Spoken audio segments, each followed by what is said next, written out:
ગુજરાતીમાં જ બ્લોગ બનાવીશ.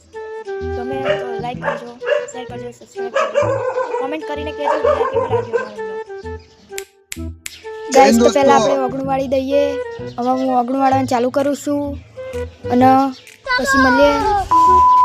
ગાઈસ તો જો મારા ઓગણું વાળવાનું પતી ગયું છે.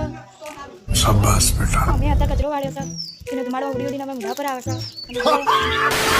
ગાઈસ તો જો આ અમારું ઘર છે અને અમે હમણાં ઊંઘીને ઉઠ્યા છીએ એટલે ઘરનું કામ બાકી છે તો અમે કામ પહેલાં પતાવી દઈએ. આપણે જઈએ ત્યાં બ્લોકમાં આવીએ.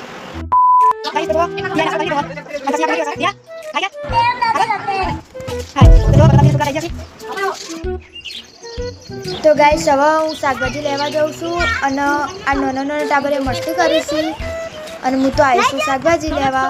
આમાં પટેલ મોલ્લો છે, અમારા બા પેપર વાંચી છે અને અમારો ગલ્લો છે. આ નાનું છોકરું મારા જોડે રમવા આવી ગયું છે અને હું તો ઘેર શાકભાજી લઈને ભૂખ લાગી તો હું તો દુકાને આવીશું અને આ મારું ગોમ છે અને આ અમારા દુકાનવાળા ભાઈ છે. અમે લઈને પાસે રિટર્ન થઈ ગયા છીએ. પેલા પડેકું ખાધું છે અને પછી શાક મળતી હતી ને તરત વરસાદ આવ્યો. હું તો બહાર કપડાં લેવા આવીને પાછી અંદર જઈને શાક વગાડીને રોટલીએ કરી દીધી. ગાઈસ ગરમી લાગે છે તો નાવા જાઉં છું અને ગાઈસ હવે હું નહીં બહાર નીકળી ગઈ છું. ગાઈસ તો એટલામાં પ્રીતિનો ફોન આવે છે અને હવે હું એને મળવા જાઉં છું અને હું તો રાહ જોઈને બેઠી હતી ને તો આવીએ નહીં હવે રહી રહીને આવી છે તો હવે ઘડીક બેઠા અને હવે એ હેડ્યા છીએ એમને ટાટા કહું છું અને હું તો રિટર્ન એ થઈ જઈ.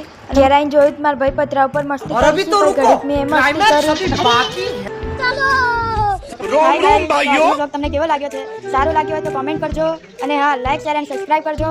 આજના બ્લોગમાં બસ આટલું જ હતું તો આપણે મળીએ છીએ કાલના બ્લોગમાં. ત્યાં સુધી બાય.